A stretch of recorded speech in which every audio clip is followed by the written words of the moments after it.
네, 안녕하십니까. 저는 국립축산과학원 가축계량평가과의 이승수라고 합니다. 오늘 2020년도 가축인공수정사 보수교육 가축육종학 과목을 강의를 하겠습니다. 네, 여러분들 이 보수교육 아마 많이 매년 하셨을 것 같은데요. 이 가축육종학이 어렵잖아요. 내용이 딱딱하고 어려운 데다가 1시간 안에 이렇게 많은 설명을 할 수는 없는 과목입니다. 그리고 또 여러분들이 당연히 이 기초 부분은 다 잘 아시는 분들, 전문가 분들이시기 때문에 오늘은 그냥 이 1시간 안에 여러분들한테 어떤 전달할 수 있는 새로운 얘기를 하고자 합니다. 그래서 한 가지만 제대로 건져가실 수 있도록 하겠습니다. 그래서 오늘 말씀드릴 거는 그 유전체 선발입니다. 제목은 유전체 선발이란 무엇인가. 그래서 요즘 아마 들으셨는지 모르겠는데 이 가축육종학에서 되게 그 핫 이슈가 유전체 선발입니다. 그래서 당연히 한우를 비롯하여 젖소, 돼지 다 유전체 선발을 한다는 얘기를 많이 합니다. 그래서 영어로는 지노믹 셀렉션이라고 하는데 하여튼 유전체 선발 이거가 어떤 원리에 의해서 되는지 그리고 이게 앞으로 이 활용은 어떻게 될지에 대해서 간단히 짧은 시간 안에 말씀드려 보도록 하겠습니다. 이제 아마 제가 말하는 동안에 중간중간에 자료 화면이 나갈 테니까 참조하여 주시면 감사하겠습니다. 자, 그럼 먼저 시작하기 전에 여러분들 지겹게 들으셨겠지만 혈통 정보, 혈통 자료의 중요성에 대해서 말씀드리겠습니다. 이게 없으면 어떤 우리가 유전적 능력을 측정할 수가 없습니다. 그래서 혈통 정보는 왜 중요하냐? 바로 그 개체, 정확히 말하면 씨가축이 되겠죠. 한우 같으면 시숫소. 그 개체의 유전 능력을 알 수 있다. 계산할 수 있다. 둘째로 개의 자손의 능력도 추측할 수 있다. 세 번째로 근친도를 계산할 수 있다. 그럼으로써 교배할 때 근친도를 낮출 수 있는 방법을 강구할 수 있게 되겠죠. 그래서 여러분들 가축육종에서는 일단 제일 중요한 건 첫째도 혈통, 둘째도 혈통. 혈통을 모르면 그냥 육종학적으로는 그냥 백지 상태인 겁니다. 걔는 걔가 뭐라고 주장해도 할 수 없습니다. 자, 그러면 우리가 이제 쉽게 기초적으로 다 아시는 거겠지만 한번 이제 간단하게 한번 상기를 하고 들어가겠습니다. 그래서 어떤 자손의 우리가 이제 한우의 자손의 능력을 예측을 하고 싶어요. 그럴 때 우리가 보통의 경우에 일반 한우 농가의 경우에도 마찬가지인데요. 한우 아버지는 알고 있죠, 대개. 그죠? 우리가 보증 시숫소를 교배했기 때문에. 그래서 KPM 몇몇몇이라는 걸 알고 있습니다. 근데 암소도 누군지는 알고 있죠. 내 농장에 있는 암소니까. 하지만 암소의 이력번호, 개체식별번호 알지만 암소에는 아무 정보가 없죠. 무슨 우리가 능력 검증을 안 했기 때문에. 그죠? 그러니까 그 암소의 부모도 말할 것도 없거니와 그 암소 자체의 정보가 없습니다. 걔의 어떤 육종가를 몰라요, 우리가. 근데 아버지는 보증시소니까 알겠죠. 왜 아냐? 우리가 이제 국립축산과학원과 농협한우계량사업소가 시숫소 선발할 때 유전능력 평가를 해서 각 형질에 대한 육종가를 구해놨기 때문에 아는 거죠. 그래서 여러분들은 이미 우리가 이제 계산해서 발표한 내용을 참조하시면 되죠. 그래서 그러니까 아버지가 KPM 몇 번이라는 것만 알면 되는 겁니다. 그러면은 찾아보면은 걔가 이제 도체중, 마블링 여러 가지 이제 몇 가지 형질, 네 가지 형질에 대한 이제 육종가가 나와 있는데요. 가령 도체중이라고 합시다. 도체중이라고 하면 이제 어떤 암소와 내 농장에 있는 암소와 그 암소의 이제 어떤 KPM 보증시소를 교배했을 때 그 나올 자손의 능력을 예측을 할 수 있을까요? 예. 아버지의 혈통, 그러니까 교배한 시숫소 번호를 안다면 그 자손의 혈통을 예측을 하죠. 그 원리는 어떠냐 하면 일단 암소의 능력은 모르니까 0으로 하는 겁니다. 0. 네. 그러니까 평균인 거죠. 평균이라고 생각하는 겁니다. 그 집단의 평균. 그러니까 지금 이제 우리가 요 개념을 설명드려야 되는데 육종가라는 건 뭐냐면 어떤 그 종축의 가치, 능력인데 그걸 이제 숫자로 표현을 하는데 어떤 도체중 가령 어떤 형질의 육종가 이렇게 말이 되죠. 그 육종가라는 건 이제 여기서는 EPD 자료에는 EPD라고도 써 있는데요. 예, 그것도 육종가 같은 겁니다. 그럴 때 그 가령 100마리의 한우가 있을 때 그 집단의 평균이 도체중의 평균이 500kg예요. 근데 그 육종가는 뭐 50, 마이너스 10 이렇게 표현하거든요. 50kg, 마이너스 10kg 이렇게. 그건 뭐냐면 500이라는 평균에서 그 종축의 가치는 자식을 낳으면 평균보다 50kg 더 나온다. 마이너스 10이라는 10kg 덜 나온다. 평균보다. 이 얘기거든요. 그러니까 우리가 아버지의 시수소의 육종가를 알면은 자손의 능력을 예측을 해요. 엄마는 모른다고 치고. 그러니까 엄마는 모르니까 그냥 평균에다 놓는 겁니다. 그럼 엄마는 0이고요. 그럼 아버지의 그 다음 2대 혈통이라는 슬라이드 보시면 그 그림 보시면요. 거기에 이제 아버지의 도체중의 육종가는 10kg예요. KPN 100번. 그리고 엄마는 몰라요. 그럼 그 자손의 육종가는 어떻게 될까요? 10kg일까요? 아닙니다. 엄마는 모르고 아버지는 10kg인데 엄마 아빠 반반씩 오지 않습니까? 그러니까 엄마는 0이니까 어차피 0. 아빠는 10kg의 반 5.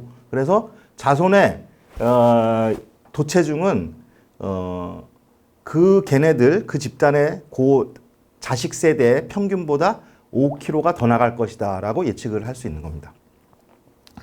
자, 그러면은 이제 요게 암소인 거예요. 그래서 자손이 암소가 태어났어요. 그래서 이제 요거에다 또 다른 KPN을 교배를 했습니다. 그러면 그 자손, 그죠? 2대 자손 또 계산할 수 있겠죠. 예. 요 경우에는 조금 더 정확해질 수 있습니다. 왜냐하면은 아버지는 똑같아요. KPN이니까 육종가를 알죠. 근데 엄마는 원래는 모르는데 그 전때에 아버지와 모르는 엄마를 가지고 절반의 정보를 가지고 있었지만 육종가를 알지 않습니까? 그러니까 이때는 엄마 아빠의 육종가 반반씩 더하면 되는 겁니다. 그래서 그 2대에 쓰인 KPN이 KPN 300번인데 얘가 도체중이 20kg예요. 플러스 20. 그 다음에 아까 태어난 애가 플러스 5kg였잖아요. 그러면 요거 두 개 더한 다음에 2로 나누면은 12.5가 얘 2대 그 자손의 예측 능력이 되는 겁니다. 그래서 우리가 송아지의 능력은 이렇게 우리가 육종가로 추정을 할 수가 있게 되는데 바로 이걸 알게 되는 거는 이제 육종가를 알기 때문인데 그 육종가를 추정하는 그 과정 그게 이제 유전능력 평가라는 겁니다. 근데 제가 오늘 강의의 제목이 유전체 선발이라고 하지 않았습니까? 이 육종가를 계산하는 방법에 요즘은 유전체 정보를 쓰고 있는 겁니다. 그래서 유전체 정보를 쓰기 때문에 유전체 선발이라고 하고 그때 나온 값을 유전체 육종가. 그래서 육종가를 영어로 EBV라고 하는데 유전체 육종가는 거기다 G를 붙여서 지노믹을 붙여서 GEBV라고 합니다. 그래서 이제 유전체 선발이 이제 광범위하게 쓰이면 이제 여러분들도 GEBV 값을 많이 이용하게 되실 겁니다. 네, 요거에 대해서는 좀 더 뒤에 자세히 설명을 드리고요. 자, 그 다음에 이제 그림을 보시면은 3대 혈통의 경우에, 그죠? 아까 같은 방법으로 하면 되는 겁니다. 그래서 KPN은 이미 우리가 계산해 놓은, 우리가 제공하는 육종가를 이용하시고, 그 암소의 육종가는 이제 아버지로부터 추정한 걸로 해나가는 겁니다. 그래서 이게 자꾸 내려가면 내려갈수록 암소의 육종가가 점점점 정확해지는 거예요. 아버지는 원래 정확한 거고. 그러니까 자손의 육종가를, 자손의 능력을 조금 더 훨씬 더 정확하게 예측할 수 있다. 이런 얘기가 되겠습니다. 이제 다음으로 여러분들 이제 좀 더 이제 구조를 알려드리기 위해서 한우 보증시수 선발 체계를 간단히 보여드리겠습니다.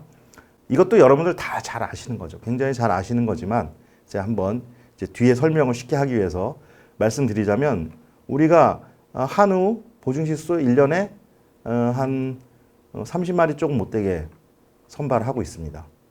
매년 30마리 정도씩 추가되는 거죠. 물론 이제 또 그 전에 몇 년 전에 보증시수가 된 애들은 이제 은퇴하죠. 정액을 10만 개 이상 생산하면 은퇴합니다. 근데 이게 이제 그 30마리가 어떻게 뽑히느냐? 맨 처음에 맨 위를 보시면요. 맨 위를 보시면 그 전에 있었던 보증시수소와 한우 육종 농가의 암소와 교배해서 계획 교배를 해서 이제 많은 수가 태어나죠. 그 중에 혈통정보회에서 900마리를 매입을 합니다. 서산의 한우개량 사업소에서 송아지 일때 6개월 됐을 때 매입을 해서 걔네가 900마리인데 이제 그니까 한마디로 그 조상의 부모의 능력에 따라서 선발된 애들인 거죠. 얘네는. 그래서 얘네를 가지고 이제 2살이 될 때까지 키우는 거예요. 굉장히 똑같은 환경에서 체중 측정하면서 흉이 재면서, 그렇죠? 그러니까 능력 검정을 한다 그러죠 우리가. 그러니까 표현형, 형질을 측정하면서 똑같은 조건에서 키우는 겁니다. 그 이유는 그래서 거기서 우수한 애가 진짜 우수한 애인 거죠. 그래서 우리가 그 과정을 당대 검정이라고 하고요. 그 시수소가 될 애들 후보를 대상으로 이제 검정을 하기 때문에 당대 검정이라고 하고, 거기서 이제 2년이 지나서 성적에 의해서 이제 성적은 이제 거기서 우리가 이제 육종가도 계산하고 그거를 선발 지수로 만들어서 가중치를 줘서 이제 우리가 선발을 하는데 그때 이제 60마리 정도를 선발하는 겁니다. 얘네를 후보 시수소라고 부르죠. 후보 시수소. 그래서 사실 얘네들도 엄청나게 우수한 애들이죠. 900마리에서 뽑힌 애들이니까. 900마리에서 60마리 몇 대 1입니까 이게. 뽑힌 애들 굉장히 우수한데 거기서 한 번 더 정확하게 하려고 후대 검정을 또 하는 거예요. 그러니까 본인의 능력이 우수하도, 유전적 능력이 우수해도 혹시 모르는데 자식은 그냥 평범한 애 낳을 수도 있으니까 본인이 우수한데 자식도 훌륭한 애를 낳는다는 것까지 증명을 하고서 뽑는 거예요. 그게 후대 검정이죠. 그래서 이 60마리의 그 후보 시소들 각각에 대해서 20마리씩 새끼를 낳아보는 겁니다. 새끼를. 그럼 또 그 수가 엄청나죠? 그 새끼가 수정해서, 인공 수정해서, 임신해서, 태어나서 또 2살 될 때까지 기다려야 돼요. 그러니 이거는 참 정확하긴 한데 엄청난 노력이고 거기에 쓰는 돈이 또 얼마겠습니까? 하지만 정확한 좋은 시수소를 뽑기 위해서 이걸 하는 겁니다. 그래서 자, 그 60마리의 자손들의 능력을 또 다시 계산을 해서 자손들의 육종가를 계산해서 거기에 우수한 시수소를 60개 중에 30개를 뽑는 거예요. 30개 정도를. 이제 그 육종가를 계산해서 선발 지수를 계산해서 그 순서대로 뽑는데 거기서 이제 뽑는 그 내용은 보면 이제 거기에 이제 특별한 이상이 있는 애들, 뭐 정자의 활력이 떨어지거나 뭐 이모색이 있다거나 이런 애들 탈락시키고 그 다음에 한 그 가까운 친척들, 뭐 형제 사촌이 너무 많이 그 30등 안에 들어가 있다거나 이런 애 빼주고 근친도 저하를 위해서 그런 식으로 해서 이제 30두를 뽑게 되겠죠. 근데 이제 여기서 중요한 건 뭐냐면 그림에 보면은 여기 이제 3번의 어떤 그 유전능력 평가 계산을 거치게 됩니다. 크게. 그러니까 뭐냐면 맨 먼저 당대 검정 후 송아지를 매입할 때, 그죠? 육종농가에서 태어난 그 송아지 900마리를 매입할 때 이때 뭔가 계산을 해야 되죠. 그게 유전능력 평가인 겁니다. 그래서 그 혈통 자료와, 그러니까 그 조상들의 능력 자료와 본인의 능력 자료를 계산을 해서 능력 그 표현형 자료를 표현형 형질의 측정치를 계산을 해서 그 점수를 매겨서 뽑는 거죠. 그 다음에 당대 검정이 끝날 때, 그러니까 900마리에서 60마리 될 때, 후대 검정 후 60마리 될 때 또 한 번 계산해야 되죠. 예, 그때도 또 이제 이게 그걸 유전능력 평가라고 합니다. 그 다음에 거기서 뽑힌 60마리가 새끼를 낳아서 후대 검정을 해서 자손을 낳아서 1100마리 걔네들을 또 유전능력 평가를 해야지 그 아버지를 평가할 수 있죠. 그때 또 유전능력 평가를 합니다. 그러니까 3번에 거쳐서 유전능력 평가를 하게 되죠, 지금. 그거는 이제 말씀드렸다시피 본인의 자료, 조상의 자료, 자손의 자료. 근데 그 자료라는 게 뭐냐면 측정치예요. 표현형 측정치. 이제 그 체중, 등지방 두께, 등심 단면적, 마블링 스코어. 마블링 스코어, 뭐 등심 단면적 같은 거는 물론 뭐 초음파로 어느 정도 가능하지만 이제 사실은 직접 도축해서 봐야지 제일 확실하죠. 그러니까 근데 실소가 대례를 도축하면은 더 이상 씨를 쓸 수가 없죠. 그러니까 이제 후대 검정의 이유가 거기도 하나 있는 겁니다. 그래서 자손을 그러니까 도체 형질을 알기 위해서는 자손을 길러서 도축을 해야지, 도축해서 측정해야지 그 값을 아니까 이제 그 KPN을 뽑게 되는 거죠. 자, 이 과정이 전체 60개월이 걸리는데, 그러니까 한마디로 후보 KPN은 태어나서 최종 보증 실소가 될 때까지 60개월을 대기하고 있는 겁니다. 그러니까 후보 뽑혀서 후보 실수에서 보증 실수 될 때까지 대기하는 거죠. 그래서 자손의 능력에 의해서 뽑힌 다음에 거기서 뽑힌 애는 이제 보증 실수가 돼서 서비스를 하는 거고, 거기 탈락한 애는 이제 바로 이제 거기서 도축장으로 가겠죠. 그러니까 이게 얼마나 시간과 돈이 많이 듭니까? 하지만 정확하죠. 그래서 이런 체계로 우리가 한우의 그 개량을 짧은 시간에 엄청나게 했던 것입니다. 근데 이제 여기서 우리가 유전자 선발을 통해서 이 과정을 조금 더 빠르게 정확하게 해보려고 하는 거죠. 자, 그 전에 또 약간 이론적인 거 들어가겠습니다. 다음 보시면은 뭐 이렇게 복잡하지 않은 거니까 이것도 다 이제 잘 아시는 거지만 또 앞에 얘기하고도 연관되니까 한번 설명을 드리겠습니다. 여기서 이제 그림이 있는데요. 이걸 이렇게 가정을 합시다. 100마리의 한우가 있는데 걔네들의 체중을 측정한 것이에요. 그래서 그 평균이 500kg라고 합시다. 평균이 500kg인데 평균이 500kg인 거지 그 100마리는 각각 들쭉날쭉하지 않겠습니까? 뭐 550도 있고 450도 있고 500인 것도 있을 수도 있겠죠. 그래서 어떤 한 개체의 체중을 딱 놨을 때 그 체중이 P입니다. P가 이제 피노타입, 표현형이라는 뜻인데요. P가 500kg예요. P가 500kg면 이 500kg는 어떻게 이루어졌느냐? 그 뮤 플러스 G 플러스 E인데요. 뮤는 평균이고요. G는 이게 이제 유전자 형가, 유전자가, 그러니까 유전에 의해서 그 값이 나오는 그 체중에 영향한 값이고요. E는 환경 내지는 뭐 고정 효과에 의한 값 이렇게 보는 겁니다.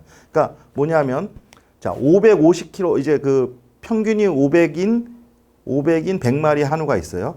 근데 그 중에 어떤 딱 한 마리 1번 한우가 보니까 걔가 체중이 550인 거예요. 그럼 이제 P는 550인 거고요. P는 550인 거고, 그 다음에 여기에 뮤가 500인 겁니다. 평균은 500이라는 걸 우리가 알았죠. 그러면 거기서 나머지 50kg가 과연 유전적 능력인 것 때문에 50kg가 나온 건지, 그때 사료를 잘 먹어서 50kg가 더 나온 건지는 몰라요. 모르지만 우리는 그 계산을 해야 돼요. 알고 싶어요. 왜냐하면 그래야지 그게 진정한 육종가가 되는 거거든요. 그게 이제 종축의 가치, 종축의 능력을 볼 수 있는 거 아닙니까? 그래서 G를 알아내고 싶은 거예요.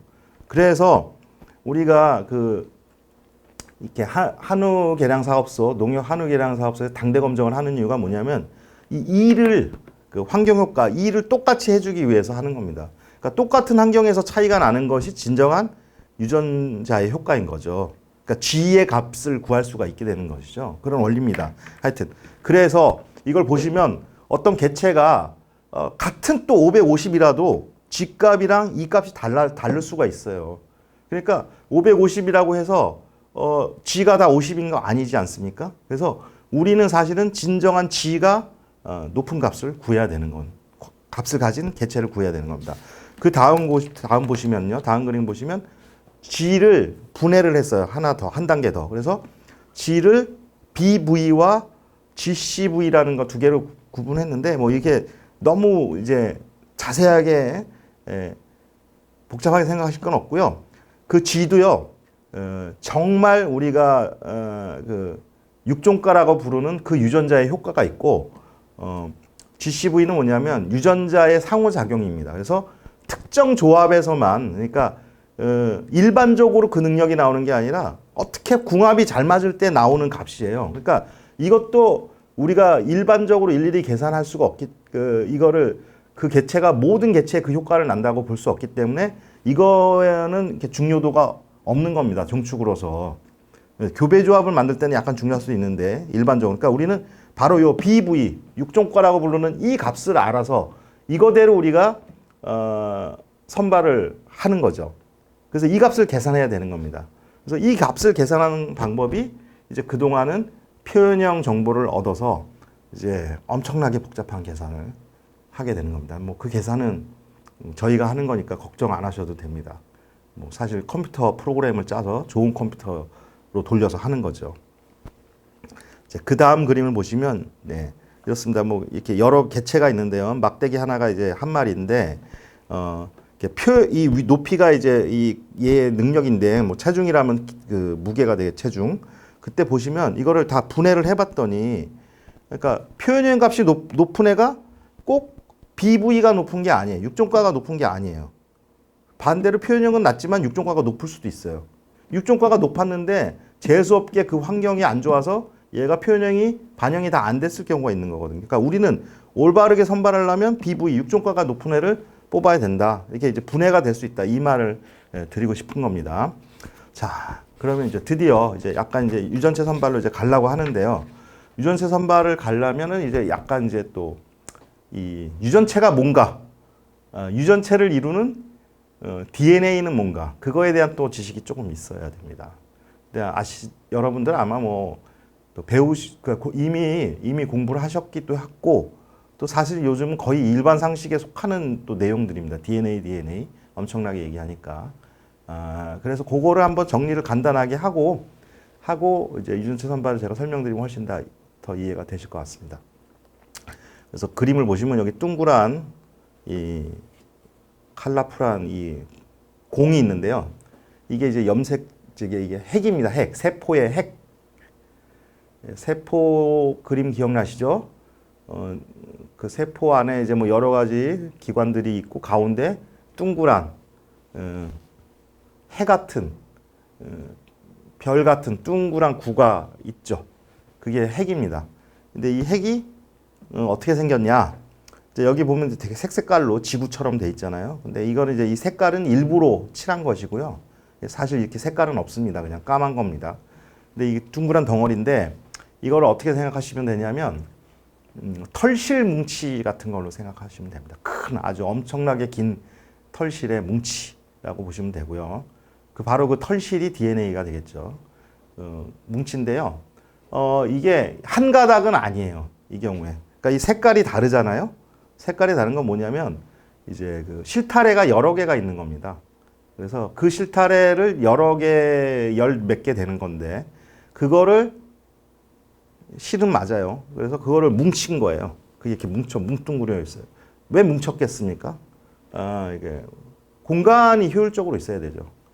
그러기도 하고 뭐 이렇게 보호도 해야 되고 등등등의 이유로 이렇게 똘똘 뭉쳐 있어요. 처음에 보통은 뭉쳐 있습니다. 근데 이거를 이렇게 풀으면 그 다음 그림처럼 이렇게 길다란 막대기 같이 여러 개가 나와요. 이것도 지금 색깔로 되어 있는데요. 이것도 원래 색이 이렇게 있는 건 아니고 일부러 색을 칠한 겁니다. 형광이라고 하는데요. 왜냐하면 우리가 보고 구별하기 위해서 사진 찍을 때 보이게 하기 위해서 일부러 형광을 칠한 겁니다. 그래서 근데 원래는 그냥 까맣게 하얀 바탕에 까맣게 나오는 애들인데 그래서 이게 보면 이제 이게 하나하나 실타래들이에요. 그래서 그게 이제 염색체라고 우리가 바로 부르는 거죠. 염색체. 이게 이제 종마다 개수는 틀립니다. 뭐 그리고 개수가 많다고 고등한 건 아니고요. 이게 이제 염색체가 있는데요. 이제 이 경우는 이게 사람 염색체인데 보시면 이제 이렇게 그 아까 털실 뭉치 동그란 그거를 살짝 풀으면 이렇게 여러 가지 염색체가 되고요. 옆에는 이제 이 염색체를 크기 순서로 이렇게 늘어놓은 거예요. 크기 순서로 늘어놓은 건데 왜 늘어놨냐면은 이제 번호를 매기려고 이게 한 쌍씩 돼 있거든요. 그러니까 같은 길이가 2개씩 돼 있어요. 그래서 길이 순서대로 쭉 늘어놓은 겁니다. 길이 순서대로 쭉 늘어놓고 이게 뭐 늘어놓는 거는 뭐 이렇게 이 뭐 현미경 보고 핀셋으로 늘어놓는 게 아니라 사진을 찍은 다음에 오려가지고 순서대로 늘어난 거예요. 네. 그 늘어놓고 이제 번호를 붙인 거죠. 그래서 맨 긴 거부터 1번. 그래서 쭉 해서 쭉 갑니다. 그 다음에 맨 끝에는 길이가 안 맞는 한 쌍이 남게 돼 있어요. 이제 그게 성염색체죠. 그래서 XY, 포유류의 경우에는 XY. 예. 닭 같은 경우에는 ZW 이렇게 되는데. 그래서 이게 염색체라는 거 뭐 다 아시죠? 사실 다 아시는 내용인데. 자, 근데 이 염색체가 이거 자체가 또 꼬여 있는 거예요. 실이 엄청나게 이 실타래가 지어져 있는 거예요. 그러니까 알고 보면은 얘네들이 굉장히 체계적으로 똘똘 감아놓은 겁니다. 이게 대량 막 헝클어서 감아놓은 게 아니에요. 왜 체계적으로 감아놨냐? 그 수시로 일정 부분을 펴가지고 거기서 정보를 얻어야 되거든요. 그러니까 도서관에 책꽂이 꽂듯이 해놓은 거예요. 안 그러면은 못 찾죠, 정보를. 정보가 엄청나게 많거든요. 자, 그 다음 글을 보시면 염색체에서 DNA까지. 근데 보시면 이제 맨 밑에 보시면 X자, 밑에 왼쪽에 X자로 돼 있죠. 얘네가 이게 바로 염색체죠. 근데 이 염색체를 푸는 거예요. 풀으면은 얘 꼬불꼬불 돼 있는데 그걸 또 확대해 보면 꼬인 거를 꼬은 거예요. 그걸 또 확대해 보면은 중간쯤에 보시면요. 이 동글동글한 덩어리 같은 거 있죠. 이 일종의 실패입니다. 실패를 두 번 반씩 감으면서 감겨 있는 거예요. 그러니까 다시 위에서 거꾸로, 그래서 맨 마지막에 다 펴내면은 DNA 두 가닥이 나오는 겁니다. 그러니까 다시 거꾸로 가면은 DNA를 실패에 감은 거를 그걸 똘똘 감고 그걸 똘똘 감고 막 슈퍼코일 막 이렇게 말합니다. 그거를 똘똘 뭉쳐놓은 게 염색체인 거예요. 그래서 이게 우리가 이제 세포 분열을 할 때 똑같은 게 두 개로 복제가 돼서 두 배가 돼야 되잖아요. 이것도 다 두 배가 됩니다. 그때 두 배가 될 때는 이 아까처럼 그 염색체처럼 핵처럼 똘똘 뭉친 상태에서 두 배가 안 되죠. 이게 펴져야지 좀 피고서 두 배를 만들어야 되는 거죠. 그래서 이렇게 펴줄 수밖에 없게 됩니다. 그 다음에 복제하지 않을 때도 평상시 우리가 일상생활을 할 때 무슨 기능을 해야 되지 않습니까? 뭐 소화 효소를 내놔야 된다. 뭐 백혈구를 더 만들어야 된다. 이럴 때 그때 거기에 관련된 거기서 정보를 이렇게 복사해 와야 돼요. 그러니까 메모지 같은 거에 그 명령어 그 제조법을 써와서 그걸 보고서 복제를 뭐 효소를 만들거나 해야 되지 않습니까? 그래서 그러려면 이게 그때 펴져야 되거든요. 그래서 이렇게 체계적으로 꼬여져 있는 겁니다. 그래서 그 맨 마지막에 결국은 펴진 DNA의 구조입니다. 이게 DNA 구조인데요. 이제 두 가닥, 상보적인 두 가닥이라고 하죠. 똑같은 거에 두 가닥인데요. 서로 이제 서로 보완 관계, 정확히 말하면. 그래서 네 개의 염기로 이루어져 있습니다. ATGC. 그러니까 뭐랄까요? 네 개의 알파벳으로 이루어진 긴 문장이라고 생각하시면 됩니다. 긴 책입니다. 책. 우리 몸을 이루는 설계도인데요. 어떤 레서피인데요. 그거를 네 개의 글자로만 이루어진 문자로 엄청나게 길게 써놓은 겁니다.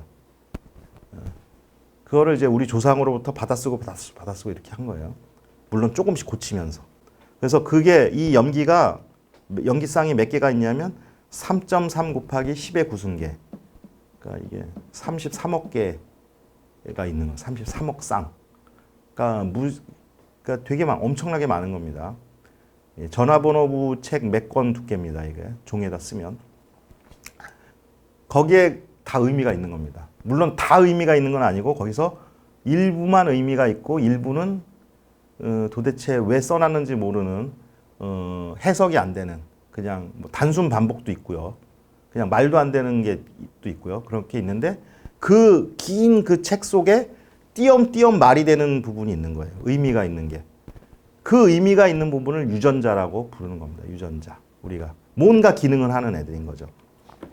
제가 그림을 잠깐 그려보면요. DNA가 이렇게 두 가닥이 있거든요. 끝도 없이 깁니다. 이쪽으로. 3.3 곱하기 10의 구승계만큼 길어요. 물론 이제 그게 염색체 수만큼 토막은 난 거죠. 그러니까 염색체 1번부터 몇 번까지. 그러니까 그래도 한 염색체만 해도 엄청나게 긴 겁니다. 긴데 이제 이게 서로 상보적으로 염기쌍을 이루고 있는데 이게 대부분의 이제 그러니까 굳이 염기쌍으로 하면 뭐 ATGC, AAGC 뭐 이렇게 막 돼 있는 거예요. 근데 그게 의미가 있는 부분이 있고 없는 부분이 있어요. 의미가 있는 부분이 이제 이만큼이라고 합시다. 빨간 부분. 요걸 유전자라고 하는 겁니다. 요걸 유전자.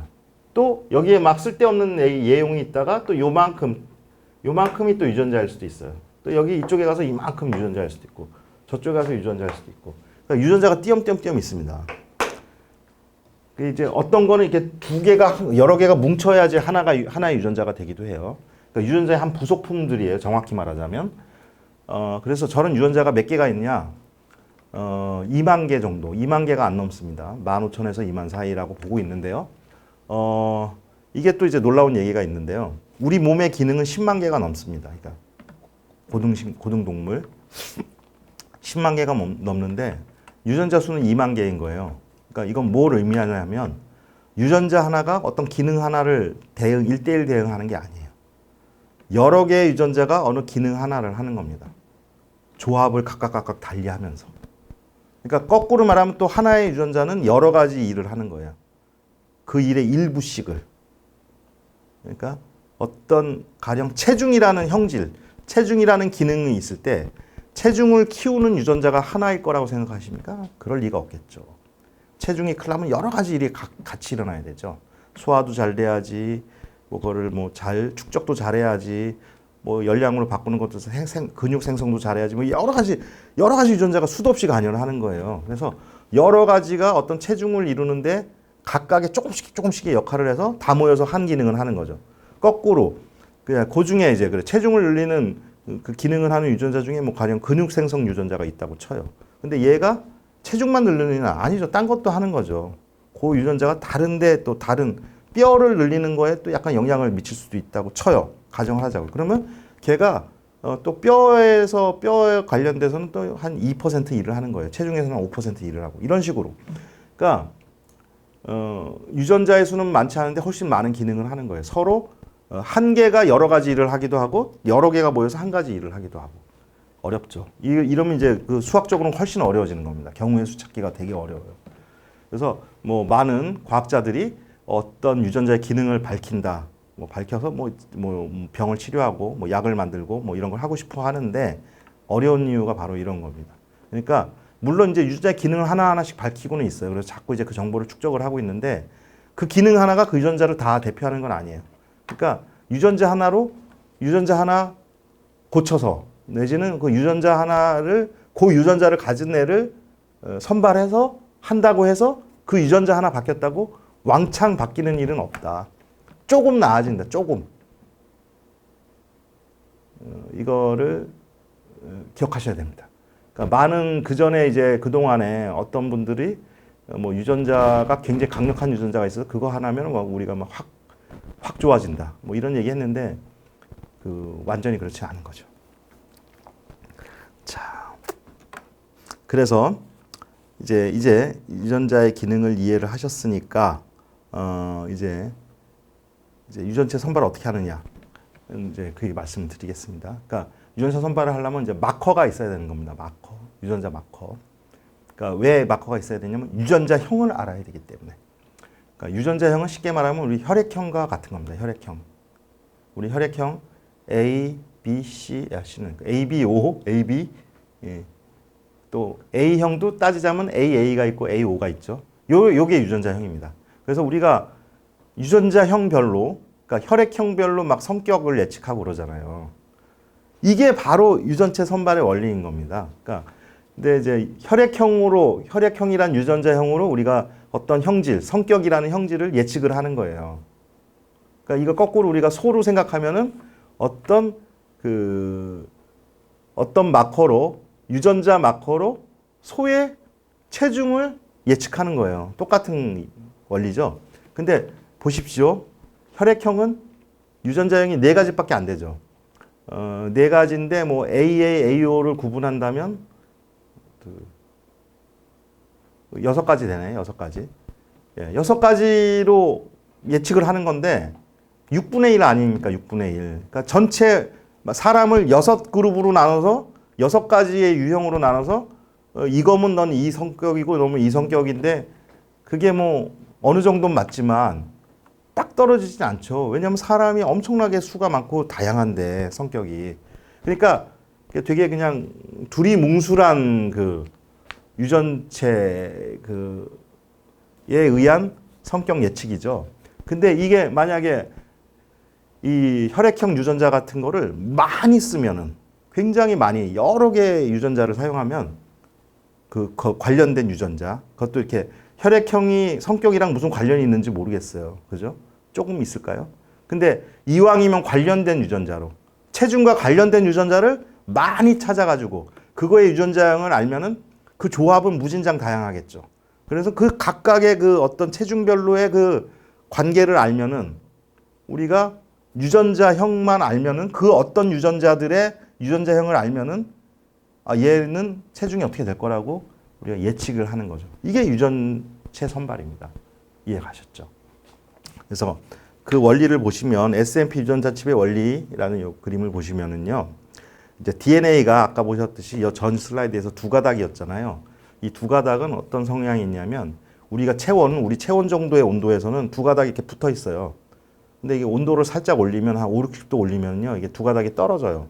그러니까 일종의 이게 이제 테이프가 붙었다 띄었다 하시는 것 같은 느낌이에요. 그러니까 뭐 지퍼가 이렇게 열렸다 닫혔다 하는 그 두 개가 붙었다 떨어졌다 이렇게 온도에 따라서 붙었다 떨어졌다 하거든요.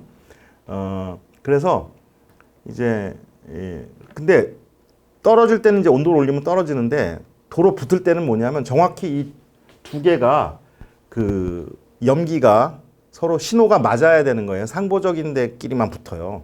아무렇게나 붙지는 않아요. 절대로. 정확히 그 글자가 A는 T, G는 C 이게 서로 상대적으로 딱 맞는 쌍만 딱 붙거든요.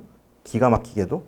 그렇기 때문에 지 맞는 거에 가서 딱딱딱 붙는 성질이 있는 겁니다. 이걸 이용하는 거예요. 그래서 뭐냐면 여기 보시면 그림에 보시면 이렇게 동그라미 6개가 있잖아요.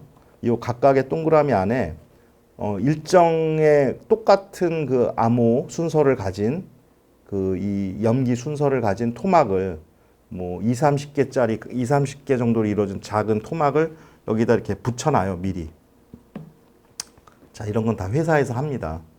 그래서 붙여놔요. 서로 다른 거를. 그러니까 이 6개가 A, B, C, D, E, F, G 이렇게 서로 다른 애들이에요. 다른 그러니까 유전자라고 칩시다. 다른 유전자 6가지 유전자를 이렇게 붙여놓은 거예요. 똑같은 거를 미리 깔아놓은 거예요. 그 다음에 그 어떤 소의 DNA 전체를 이제 우리가 추출을 합니다. 추출을 해서 얘를 이제 두 개를 그거를 온도를 살짝 높여줘요. 그러면은 이 DNA 두 가닥이 떨어지죠. 떨어진 다음에 이 미리 깔아놓은 유전자가 있는 요 접시에다가 그거를 살짝 액체 형태니까 물로 이렇게 물방울 하나씩 떨어뜨린다. 그 DNA 용액을 이렇게 떨어뜨리고 온도를 이제 살짝 낮춰줘요. 그러면은 같은 거는 붙는 성질이 있다고 그랬죠. 그래서 들러붙습니다. 소의 유전자가 이 접시 안에 붙는데 맞는 것만 붙어요. 맞는 것만. 그러니까 붙을 때도 있고 안 붙을 때도 있겠죠. 어떤 거는. 그러니까 요게 동그라미가 혈액형이라고 생각해 보세요. 혈액형이라고 생각하면 근데 그 소가 A형이에요. 그러면 A형에만 들러붙는 거예요. B, C, D, E, F는 안 받는. 왜 들러붙냐? 곧 같기 때문에 순서가. 다른 유전자형은 DNA 순서가 조금 틀리니까. 그렇죠? 그래야지 틀린 거죠. 그래서 붙어요. 근데 붙은 다음에 근데 여기에 이게 붙으면 색깔이 나오게 해놨어요. 색깔. 아까 염색체 형광 있는 것처럼 그 색깔이 나오게 해놨기 때문에 그걸 사진을 찍을 수 있는 겁니다. 그 색깔의 강도까지도 우리가 알 수 있어요. 그래서 요거에다 딱 붙여보면은 얘가 어떤 유전자형인 걸 알 수 있게 되는 거예요. 근데 이 점을 굉장히 작게 만드는 거예요. 거의 반도체처럼. 그래서 다음 그림 보시면 이렇게 막 여기 엄청나게 많죠? 근데 실제는 이거보다 더 많아요. 그래서 이게 한 점이 각각의 다른 유전자라고 보시면 됩니다. 이거 S&P라고 하는데요, 사실은. 꼭 유전자인 건 아니고요. 어떤 DNA의 작은 그 마커들이죠, 마커. 이걸 마커라고 하는데 긴 DNA 상에 띄엄띄엄 작은 토막들을 쫙 붙여놓은 거예요. 다 다른 겁니다. 이게 다 다른 번호가 다 얘네가 번호가 다 있는 애들입니다. 이름이 다 있는 애들이에요. 그래서 이렇게 다다다다 붙인 다음에 여기다가 소의 한 마리 DNA를 여기다 쫙 깔으면은 지가 맞는 거에 가서 붙는 거예요. 그래서 그 붙는 색깔을 보고서 이 소의 유전자형을 아는 겁니다. 그러니까 우리가 혈액형에서는 AA형, AO형, 뭐 AB형 이렇게 말할 수 있지만 이거는 뭡니까? 혈액형의 그 유전자형의 길이가 뭐 딱 그 한 형은 이제 세 가지인 거예요. 붙거나 안 붙거나 다른 게 붙거나. 그러니까 AA, AB, BB 세 종류만 있거든요. 한 점당 경우의 수는. 그러면은 그러니까 이게 이렇게 가령 1000개라면 이 1000단어로 이루어진 유전자형이 나오는 거예요. AA, B, 그러니까 이걸 011이라고도 쓰기도 하고 그러는데, 그래서 AA일 때는 0, 뭐 AB일 때는 1, BB일 때는 2, 그래서 0011, 뭐 1000, 그래서 011로 이루어진 엄청나게 긴 유전자형이 나오는 겁니다. 근데 이거를 요새는 이제 얼마까지 하냐면요. 요즘 가장 많이 쓰는 게 5만 개, 6만 개짜리 칩을 쓰고요. 또 새로 나온 거는 이제 0이 하나 더 붙어서 뭐 660만 개, 아니지 66만 개짜리 또 나왔어요. 엄청나죠? 네. 아까 유전자의 개수가 2만 개가 안 된다는데 이게 어떻게 66만 개가 가능하냐? 아, 그건 가능합니다. 유전자 하나가 길이가 엄청 길거든요. 그래서 뭐 몇천 개씩 되거든요. 그래서 거기서 띄엄띄엄 한 유전자 안에도 여러 가지의 마커를 꼽을 수가 있어요. 그래서 엄청나. 왜냐하면 이제 촘촘할수록 정확한 겁니다. 그러니까 이 사진의 화소수라고 생각하면 돼요. 화소. 이제 점점 분명해지는 거죠. 해상도가 높아지는 겁니다. 띄엄띄엄 하는 것보다. 그러니까 혈액형 하나로 하는 거는 해상도가 엄청 낮은 거죠. 그거는 예. 그러니까 그런 걸 흑백 사진이라고 그러면은 이거는 막 몇 천만 화소짜리 그 아주 그냥 칼라 사진이 되는 겁니다. 이렇게 이 마커를 여러 개 쓴다는 거. 그래서 다음 슬라이드 보시면요, 이렇게 긴 막대기 이렇게 이제 진짜로 반도체 칩처럼 이렇게 요만한 그 칩이 있습니다.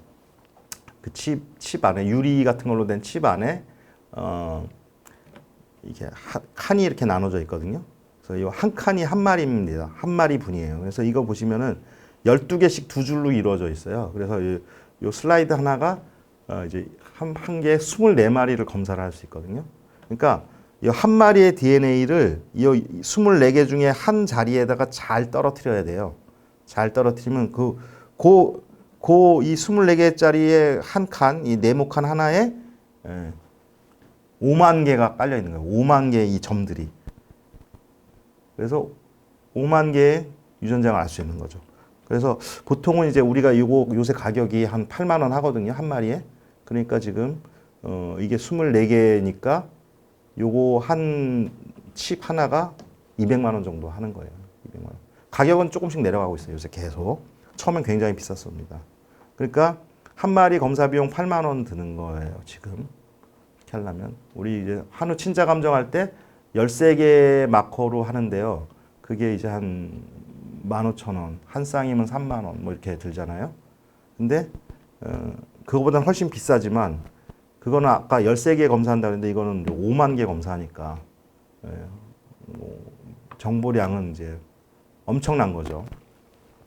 자, 그래서 요까지는 이제 그 DNA의 원리인 거예요. 그 다음에 그럼 이제 이렇게 얻은 자료를 어떻게 이제 계산을 하는지에 대한 원리도 잠깐 말씀드리겠습니다.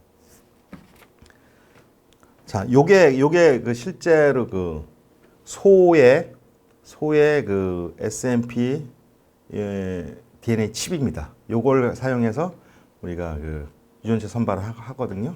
그래서 여기 보시면 이제 2개씩 12개씩 2줄 해가지고 24개가 있고요. 요건 이제 한 번 하고 쓴 겁니다. 사용한 거예요. 사용한 건 뭐 표도 안 나지만 사용한 건데요.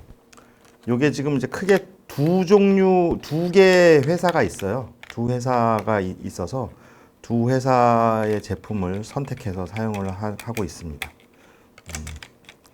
자, 그 다음에 그럼 이제 이 어떤 이 수학적 원리, 이 정보를 어떻게 이용하는지 통계적 원리를 말씀드릴게요.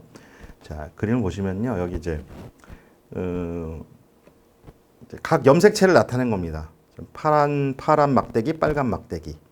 그래서 이렇게 이제 염색체의 수만큼 이제 사람은 23쌍, 돼지가 19개인가? 하여튼 예, 그 종별로 다르지만 염색체가 이렇게 쭉 있으면요. 그 이제 염색체 이렇게 옆으로 사다리처럼 막대기 쭉 있잖아요. 쭈르륵. 그거 하나하나가 이제 그 마커예요. 그래서 이 마커가 얼마나 촘촘하냐에 따라서 아까 말한 것처럼 5만 개짜리도 있고 66만 개짜리도 있는 겁니다. 그게 이제 뭐 띄엄띄엄 있으면 아까 이제 뭐 염색체마다 하나씩만 할 수도 있는 거고, 그건 이제 요새 옛날 거죠. 그러니까 지금 이제 이걸 촘촘하게 하는 게 개수예요. 그래서 우리가 그러니까 아까 말한 대로 마커는 그러니까 다 이름이 있는 겁니다. 지금 1번 염색체 첫 번째 거, 두 번째 거, 세 번째 거, 네 번째 거 이렇게 번호가 다 붙겠죠. 그리고 우리가 아까 한 것처럼 이제 어느 소 한 마리를 그렇게 검사를 했단 말입니다. 그러면은 그 1번 소의 1번 염색체 첫 번째 마커는 A형이다. 이렇게 알 수 있겠죠. 그러면 두 번째 마커는 B형이다. 세 번째 마커는 A형이다. 다시. 이런 식으로 해서 1번 첫 번째 1번 소의 모든 유전자를 알 수 있겠죠. 그죠? 그러니까 여기에 만약에 엑셀 표로 그린다면 여기에 1번 여기에 1번 염색체 유전자형, 2번 염색체 유전자형. 이 칸이 몇 개가 있겠습니까? 이 칩의 그 개수만큼 있겠죠. 5만 개짜리면 이쪽으로 5만 개가 있는 거고 60만 개면 이쪽으로 60만 개의 숫자가 있겠죠. 그런 식으로 해서 소가 100마리를 검사했다고 칩시다. 그러면 1번 소, 2번 소, 3번 소, 4번 소. 그럼 100 곱하기 5만의 큰 표가 만들어지는 거죠. 숫자로 이루어진. 그걸 가지고 계산하는 겁니다. 근데 그럼 요것만 가지고 할 수가 없죠. 그러니까 유전자형이 있으면 이제 표현형이 있어야 되는 겁니다. 표현형. 1번 소의 체중. 그죠? 그러니까 소의 번호, 1번 소의 번호, 그 다음에 이 소의 체중, 그 다음에 그 소의 첫 번째 유전자의 유전자형, 두 번째 유전자의 유전자형. 그래서 이게 5만 개가 있단 말이에요. 자, 그 다음에 2번 소, 3번 소, 4번 소에서 100마리를 했어요. 그럼 100마리의 이제 소가 체중이 다 다르겠죠. 체중이 다 다른데, 체중이 높은 애가 있고 낮은 애가 있을 텐데, 높은 애들을 보니까 5만 개의 유전자 중에 특정 유전자형이 같아. 그 유전자가 주로 A로 된 애들이 체중이 높더란 말이에요. 반대가 될 수도 있어요. 이상하게 체중이 낮은 애들이 있는데 한 30마리는 체중이 낮은데 걔네들 보니까 특정 자리에 유전자형이 다 B형인 애들이 주로 체중이 낮아. 그럼 우리가 어떻게 생각할 수 있을까요? 아, 그 유전자, 뭐 100번 유전자의 유전자형이 A면 그거는 체중을 높게 하는 그 경향이 있구나. 높게 하는 기능이 있구나. 역할이 있구나. 이렇게 추측할 수 있겠죠. 그러니까 이런 식으로 근데 그게 보면은요. 한 개만 그런 경향이 있는 게 아니라 그 아까 말했듯이 무지하게 한 가지 기능에 여러 개의 유전자가 작용하기 때문에 그걸 이제 양적 형질 유전자라고 하는데 막 100개, 1000개가 관여를 할 수도 있어요. 근데 그러면 그거의 역할이 뭐냐면 전체 체중이 평균보다 10kg가 올라갔다고 칩시다. 걔네들이 10kg가 높은 애들의 개체 유전자형을 조사했더니 1000개가 그거에 관여가 돼요. 유의하게 영향을 미쳐요. 근데 보니까 한 개는 각각 그 10kg에서 뭐 어떤 거는 뭐 3%, 어떤 거는 1%, 어떤 거는 0.01%, 0.0001% 이런 거까지 계산되거든요. 그러니까 수많은 유전자가 조금씩 관여를 해서 체중을 높인 데 영향을 미친다. 우리가 이렇게 계산할 수 있는 겁니다. 그래서 그 관계를 아는 거죠. 그러니까 각각의 이 5만 개의 그러니까 체중이라는 형질에 대해서 5만 개의 유전자의 각각의 이펙트, 효과를 알 수 있는 거예요. 얘는 0.001, 얘는 0, 0, 0, 0, 주로 대부분 0이죠. 그러다가 5만 개 중에 그래도 몇백 개, 몇천 개는 뭐 조금씩 숫자가 나올 거예요. 영향이. 뭐 0.1, 뭐 그러니까 2%, 3%, 5% 나오는 건 엄청난 효과를 가진 애들인 거고요. 그런 게 몇천 개 모이니까. 그래서 우리가 체중이라는 형질에 영향을 미치는 유전자형의 값을 알아내는 거예요. 근데 그 값을 어떻게 알아내겠습니까? 미리 미리 체중을 측정해 놓은 소의 집단이 있어야 되고요. 한 마리 가지고 해서는 아무 소용이 없죠. 그 한 마리가 좋을 수도 있고 나쁠 수도 있으니까. 100마리라고 칩시다. 100마리의 소, 체중을 측정해 놓은 100마리의 소가 있어요. 그러니까 똑같이 뭐 12개월령 체중을 측정한 100마리의 소가 있어요. 측정치가 다 있는. 그러면 그걸 그 100마리의 소를 이 칩으로 유전자형을 유전자형을 알아내요. 유전자형 어떻게 알아내느냐? 모근을 뽑아서 이 칩 회사에 보내주면 거기서 분석을 해서 줘요. 예. 그게 8만 원이에요. 예. 그래서 그거를 그 100마리를 유전자형을 얻어요. 그러면은 우리가 12개월령 체중에 대한 이 칩의 5만 개 유전자의 유전자형 효과를 구할 수 있습니다. 근데 100마리는 100마리는 작은 거거든요. 그러니까 무슨 말이냐면 검사 수가 많으면 많을수록 그 유전자의 효과의 추정치가 올라가겠죠. 그래서 1000마리, 10,000마리, 10만 마리 할수록 점점 정확해지는 겁니다. 그 1000마리, 10,000마리를 뭐라고 그러냐면 참조축군, 기초축군, 참조집단 이렇게 부릅니다. 그거를. 그러니까 그게 많을수록 정확해지는 거예요. 지금 그래서 그거를 기초집단에 대한 기초집단 크기를 늘리려고, 그러니까 검사 수를 늘리려고 되게 노력을 합니다. 돈이 많이 들지만. 그래서 예를 들어서 이제 젖소의 경우는 젖소는 이제 전 세계가 사실상 홀스타인 한 종이잖아요. 그래서 서로 공유가 할 수 있어요. 서로 공유가 되잖아요, 당연히. 그러니까 한우는 우리나라밖에 없으니까 우리가 한우의 유전체 선발, 유전자의 효과를 측정하려고 그랬을 때 미국의 앵거스 유전자형 해놓은 거 가지고 우리 이용 못하죠. 앵거스와 한우가 틀리니까. 근데 홀스타인은 미국 홀스타인은 한국 홀스타인이 크게 안 다르거든요. 유럽 것도 마찬가지고. 그러니까 거기는 이렇게 다 합쳐요. 그래서 이 젖소 홀스타인의 그 참조 집단의 크기는 엄청나게 크거든요.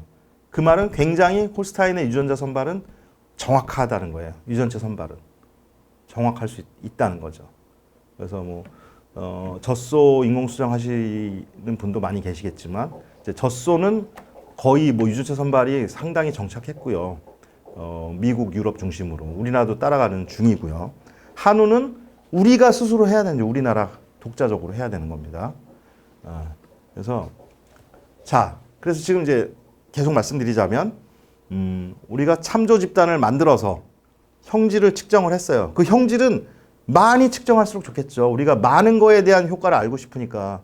그 비싼 돈 주고 이 검사를 하는데 체중 하나만 하면 아깝잖아요. 체중도 하고 체중도 나눠서 6개월일 때, 12개월일 때, 24개월일 때, 도축시, 냉도 체중 막 다 하고, 그다음에 육질도 나이별로, 부위별로 다 검사하면은 그거에 관련된 각각의 서로 다른 유전자를 다 할 수 있죠. 유전자 효과를. 그럴수록 좋은 거죠. 근데 왜 못하냐? 다 돈이죠, 돈.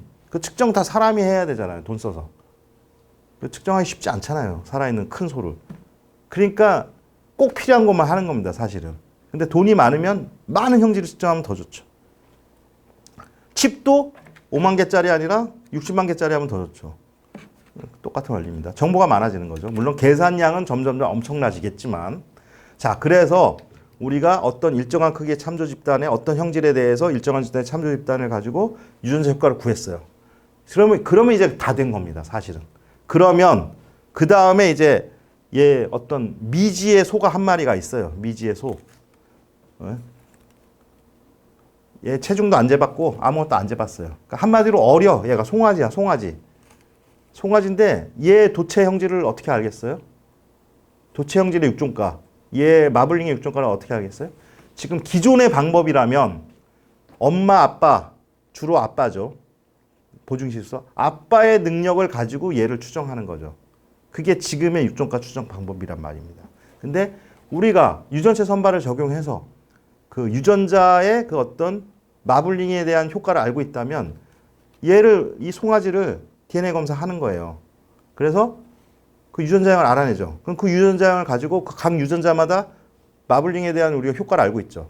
그러면 그걸 다 더하면은 육종가가 나오는 거예요. 그게 유전체 육종가예요. 그럼 뭡니까? 이 송아지가 아직 자라지도 않고 도축도 안 됐는데 죽기도 전에 벌써 우리가 도체형질의 육종가를 구했다는 겁니다. 그래서 우리가 거기서 이놈은 시소로 써. 얘는 그냥 비육해서 팔자. 이거를 미리 결정할 수 있는 거죠. 시간, 돈이 절약되는 거죠. 그리고 다른 여러 가지 효과도 있어요. 세대 간격이 짧아지니까 이 유전적 개량도 굉장히 빨리 되는 거죠. 세대가 좁아지는 거예요. 우리가 다 키워가지고 도축해서 본 거 결과 보고 또 그 다음 세대하고 그 다음 세대하고 했는데 이거는 송아지 때 심지어는 수정란에서도 할 수 있어요. 세포 하나만 있으면 이런 효과가 있는 겁니다. 그래서 그 다음 그림이 그걸 설명한 겁니다. 그래서 그 설명한 거 제가 설명한 내용을 그림으로 하자면, 그러니까 우리가 능력을 모르는, 그러니까 알 수가 없죠. 아직 크지가 않았으니까. 그러니까 크지도 않은 애를 표현형을 모르는 애가 있을 때 DNA 검사를 하는 겁니다. DNA 검사만 해가지고 그 결과만 있으면 얘가 능력이 어떻게 될 것이다 말을 하는 거죠. 그런데 그걸 어떻게 믿냐? 예? 그 틀리면 어떡할 거냐? 그게 바로 정확도거든요. 정확도인데 그 정확도는 뭐에 달려 있냐면 아까 말했듯이 참조 집단의 크기에 달려 있는 겁니다. 처음에 올바로 유전자형의 효과를 구하는 참조 집단이 커야지 그게 맞아야지 그걸 적용한 어떤 미지의 능력도 정확해지는 거죠. 근데 이 문제는 뭡니까? 참조 집단이 한 번 하면 그만이 아니죠. 왜냐하면 그 집단의 평균은 계속 바뀌잖아요. 조금씩 좋아지잖아요.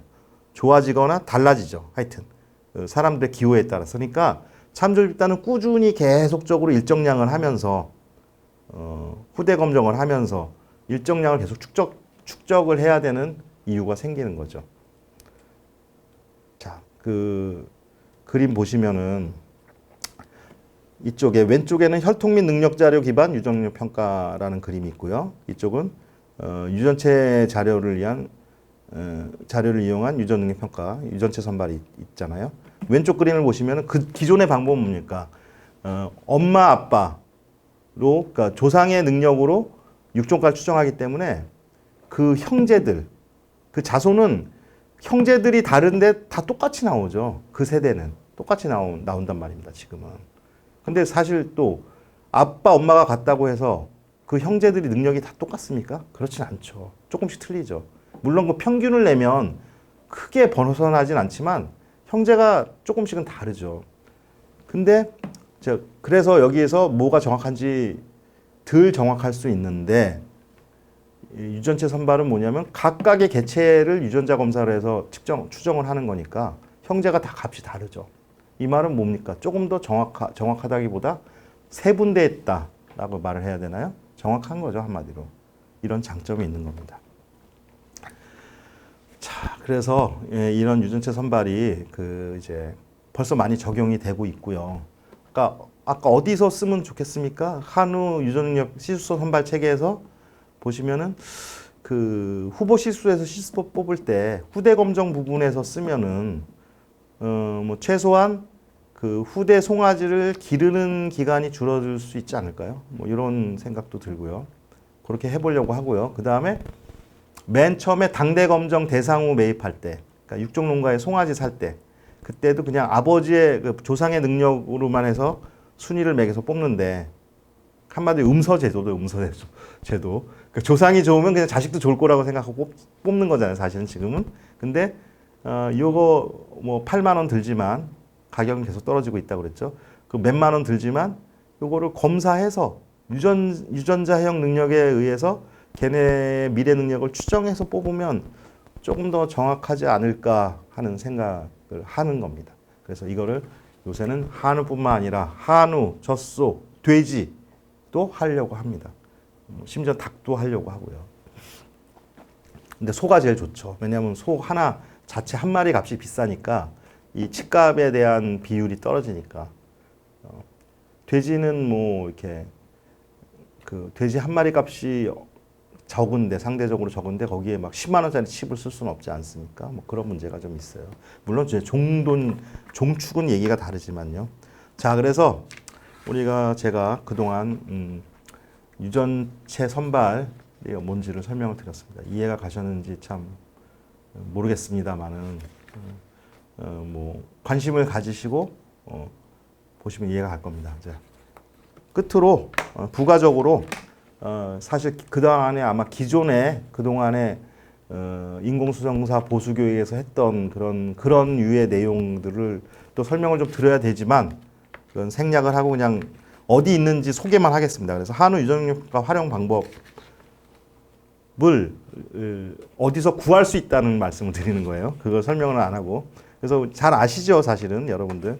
국립축산과학원 홈페이지에 가시면은 거기에 이제 게시판에 시수소 유전 능력 평가 결과와 교배조합 길라잡이 프로그램, 엑셀 프로그램을 우리가 공개를 하고 있습니다. 그래서 거기 홈페이지에 가셔서 다운로드를 받으시면 되고요. 또 이제 같이 우리 시수소 선발 사업을 하고 있는 농협 한우계량 사업소 홈페이지에 가시면 거기도 한우 시수소에 대한 정보를 얻을 수 있습니다. 아마 다 이용하고 계시겠죠. 그리고 이거 이제 책자의 형태로도 우리가 발간을 하고 있는데요. 자, 우리가 아까 한우 시수소를 1년에 2번 하거든요. 반기씩. 그러니까 이제 이 책이나 자료도 반년마다 6개월마다 이제 갱신이 되는 겁니다. 그래서 아마 이 책자를 받아보시는 분도 계실 것이고요. 어떤 뭐 농업기술센터 같은 데 가면 항상 비치가 되어 있을 것입니다. 그다음 마지막으로 유튜브 얼마 전에 만들었더라고요. 유튜브에 들어가셔서 한우 교배계의 길라잡이라는 거하고 검색창에 치시면 그 사용법, 그 엑셀 교배계 길라잡이 사용법을 동영상으로 설명한 자료를 찾을 수 있을 겁니다. 자, 이걸로 뭐 얼마든지 여러분들이 활용하실 수 있을 거라고 생각합니다. 네, 이상으로 교육을 마치도록 하겠습니다. 감사합니다.